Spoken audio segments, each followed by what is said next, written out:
اللہ اکبر لا الہ الا اللہ واللہ اکبر وللہ الحمد اللہ اکبر لا الہ الا اللہ واللہ اکبر وللہ الحمد اللہ اکبر لا الہ الا اللہ واللہ اکبر وللہ الحمد الحمدللہ نحمدہ ونستعینہ ونستغفرہ ونعوذ باللہ من شرور انفسنا ومن سیئات اعمالنا من یہدہ اللہ فلا مضل لہ ومن یضلل فلا ہادی لہ واشہد ان لا الہ الا اللہ وحدہ لا شریک لہ واشہد ان محمدا عبدہ ورسولہ اللہم صلی علی محمد وعلی آل محمد کما صلیت علی ابراہیم وعلی آل ابراہیم انک حمید مجید اللہم بارک علی محمد وعلی آل محمد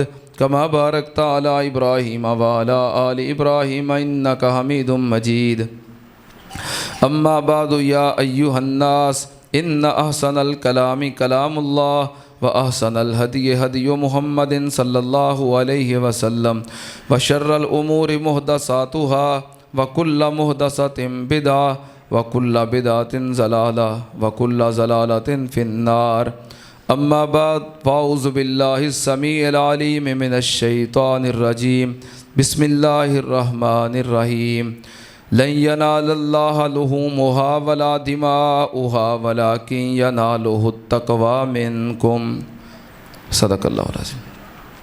ہر قسم کی حمد و ثنا اس اللہ مالک الملک کے لیے کہ جس کی مرضی سے یہ دنیا معرض وجود میں آئی اور جس کی مہربانیوں سے یہ دنیا قائم ہے اور جس کے حکم سے یہ دنیا اپنے انجام کو پہنچے گی۔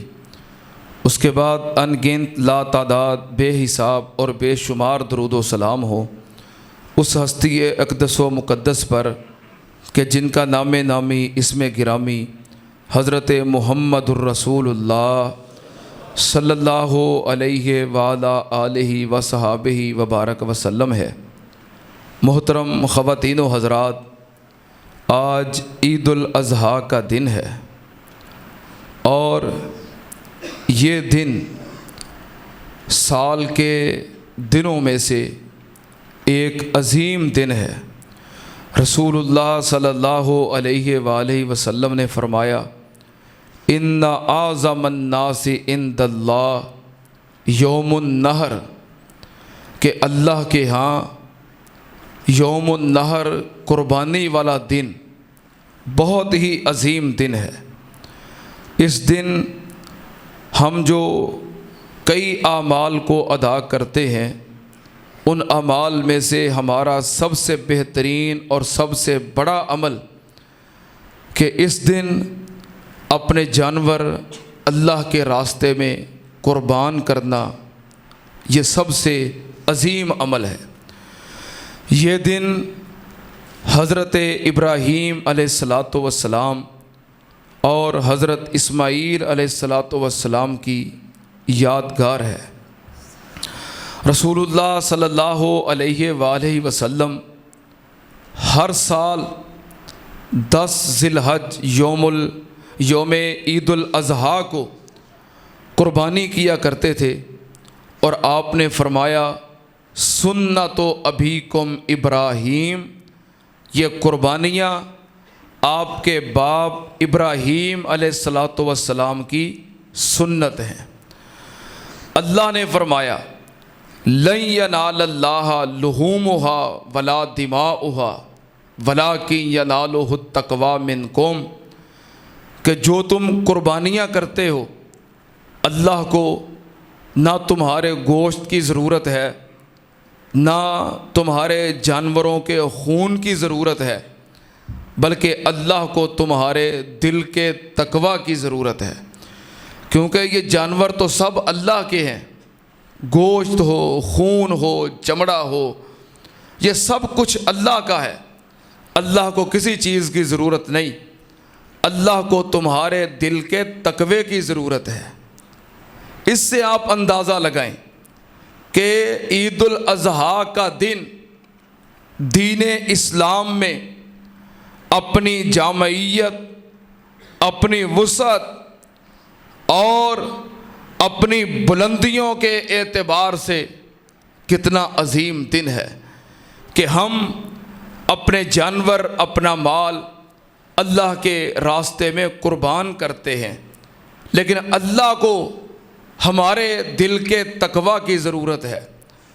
آپ قربانی کرتے ہوئے اس بات کا ضرور محاسبہ کیجئے کہ جو اللہ کو مطلوب ہے کیا وہ بھی ہم میں موجود ہے کہ نہیں موجود۔ اللہ کو اس بات کی قطعاً پرواہ نہیں۔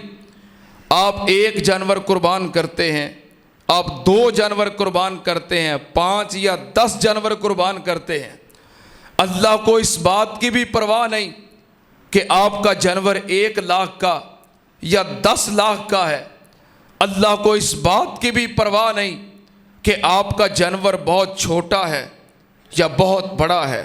نہیں، اللہ کو آپ کے تقوی کی ضرورت ہے۔ آپ اپنا محاسبہ کیجئے کہ جانور کی تو اللہ کو ضرورت ہی نہیں، وہ ہم نے اپنی حیثیت کے مطابق جو اللہ نے توفیق دی خرید لیا، قربان کر لیا، لیکن جو اللہ کو چاہیے وہ ہم میں موجود ہے کہ نہیں۔ اگر آپ نے یہ چیک کرنا ہے تو محدثین نے چند باتوں کا ذکر کیا ہے کہ آپ اپنا محاسبہ کیجئے، کیا یہ باتیں، یہ چیزیں ہم میں موجود ہیں کہ نہیں۔ پہلے نمبر پر آپ اپنی نیت کو چیک کیجئے، کیونکہ انما الاعمال بالنیات، تمام اعمال کا دار و مدار نیتوں پر ہے۔ اگر آپ کی نیت خالص ہے، آپ فقط اللہ کی رضا کے لیے اور اللہ کو راضی کرنے کے لیے جانور کو قربان کر رہے ہیں، تفاخر نہیں، مقابلہ نہیں، کسی کے اوپر بڑھوتری نہیں، محلے میں، برادری میں لوگوں کو دکھانے کے لیے کہ تمہارا جانور چھوٹا ہے اور میرا جانور بڑا ہے، تمہارا جانور 50,000 کا ہے اور میرا جانور 5 لاکھ کا ہے۔ اگر آپ کے دل میں یہ بات ہے، دکھلاوا مقصود ہے، تو آپ میں تقویٰ نہیں ہے۔ پہلے نمبر پر آپ اپنی نیت کو چیک کیجئے، اگر نیت خالص ہے اور اللہ کی رضا کے لیے ہے تو آپ میں تقویٰ موجود ہے۔ دوسرے نمبر پر اللہ کے سامنے حاضری کا اور جواب دہی کا احساس موجود ہے۔ اللہ کے سامنے حاضری کا، جھک جانے کا، اطاعت کا احساس موجود ہے۔ آپ جانور کو لائے، 1 دن، 2 دن، چند دن یا 1 وقت کے لیے کھانا دیا، چھری پکڑی، اس نے اپنی گردن کو پیش کر دیا۔ جس نے آپ کو پیدا کیا، صحت دی، رزق دیا، جوانی دی، ہر نعمت دی، جب اس کا حکم آتا ہے کیا آپ بھی اپنے سر کو جھکا دیتے ہیں؟ یہ چیز دیکھیں، اگر ہے تو تقویٰ موجود ہے، اگر نہیں تو اپنے اندر تقویٰ پیدا کیجئے۔ تیسرے نمبر پر آپ کمزوروں کا خیال رکھتے ہیں کہ نہیں، ضرورت مندوں کا احساس کرتے ہیں کہ نہیں۔ اگر کرتے ہیں تو تقویٰ موجود ہے، اگر نہیں کرتے، یہ کس کی سنت اور یادگار ہے؟ حضرت ابراہیم علیہ السلام، جس نے اللہ کی رضا کے لیے اپنی جان کی پرواہ کی، بولے، اپنے گھر بار کی پرواہ کی، دیس اور وطن کی پرواہ کی، اپنے بچے کو قربان کرنے کی پرواہ کی؟ نہیں۔ اگر آپ قربانی کرتے ہوئے ضرورت مندوں کا احساس اور خیال کرتے ہیں اور اپنا سب کچھ اللہ کی رضا کے لیے دینے کو تیار ہیں تو پھر تو تقویٰ موجود ہے۔ لیکن اگر آپ یہ کہتے ہیں کوئی ضرورت مند آ گیا ہے، آپ کہتے ہیں بکرے دی ران تے میں نہیں دینی، ٹھیک ہے نا، ہاں اینو پہلوں لا کے نا تے فریج وچ رکھ لو، ران تے میں نہیں دینی، تو پھر آپ نے کیا قربانی کی ہے؟ پھر آپ نے کیا قربانی کی ہے؟ قربانی تو اس چیز کا نام ہے کہ جان کی، مال کی، اولاد کی اگر ضرورت پڑی تو وہ بھی قربان کر دیں، اور آپ ایک ران دینے کے لیے تیار نہیں ہیں۔ نہیں، قربانی کی ہے اللہ کی رضا کے لیے، ضرورت مند آیا ہے آپ اس کا خیال کیجئے. آپ نے اپنے لیے 2-3 دن کو پکانے کے لیے بچا کے رکھا ہوا ہے, کوئی ضرورت مند آ گیا ہے, اس کو بھی ایک شاپر دیتے ہیں, لے جاؤ بھائی, کوئی بات نہیں, ٹھیک ہے نا.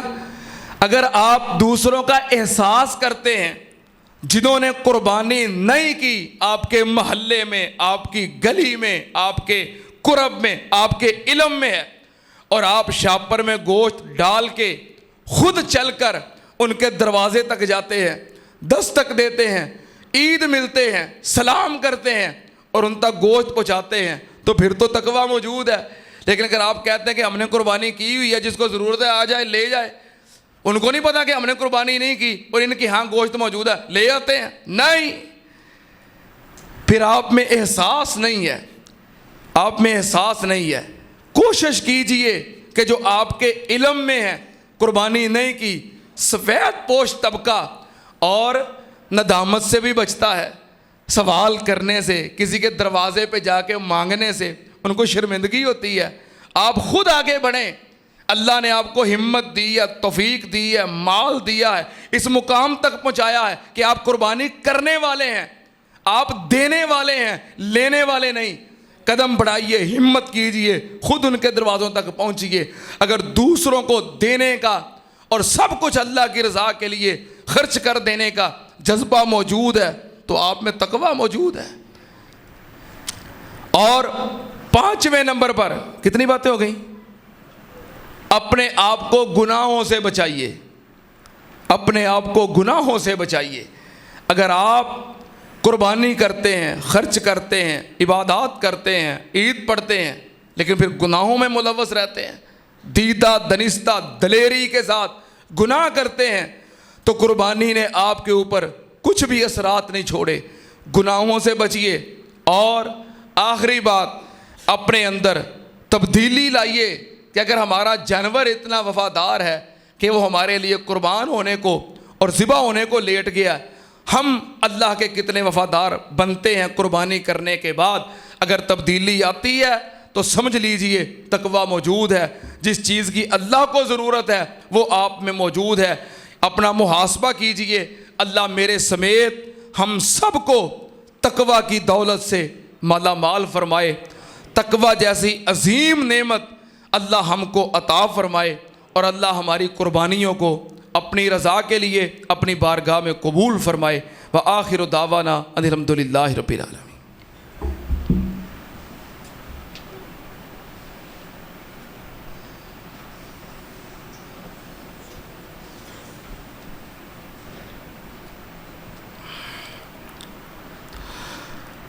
الحمد للہ نحمدہ ونستعینہ ونستغفرہ ونعوذ باللہ من شرور انفسنا ومن سیئات اعمالنا من یہدہ اللہ فلا مضل لہ ومن یضلل فلا ہادی لہ واشہد ان لا الہ الا اللہ وحدہ لا شریک لہ واشہد ان محمدا عبدہ ورسولہ. اللہم صلی علی محمد وعلی آل محمد کما صلیت علی ابراہیم وعلی آل ابراہیم انک حمید مجید. اللہم بارک علی محمد وعلی آل محمد کما بارکت علی ابراہیم وعلی آل ابراہیم انک حمید مجید. اما بعد, یا ایہا الناس ان احسن الکلام کلام اللہ واحسن الہدی ہدی محمد صلی اللہ علیہ وسلم وشر الامور محدثاتها وکل محدثۃ بدعہ وکل بدعۃ ضلالہ وکل ضلالۃ فی النار. ان اللہ یأمر بالعدل والاحسان وإیتاء ذی القربى وینہی عن الفحشاء والمنکر والبغی یعظکم لعلکم تذکرون. اذکروا اللہ یذکرکم وادعوہ یستجب لکم ولذکر اللہ تعالی اعلی واولی واعز واجل واتم واہم واعظم واکبر. سبحان ربک رب العزۃ عما یصفون وسلام علی المرسلین والحمد للہ رب العالمین.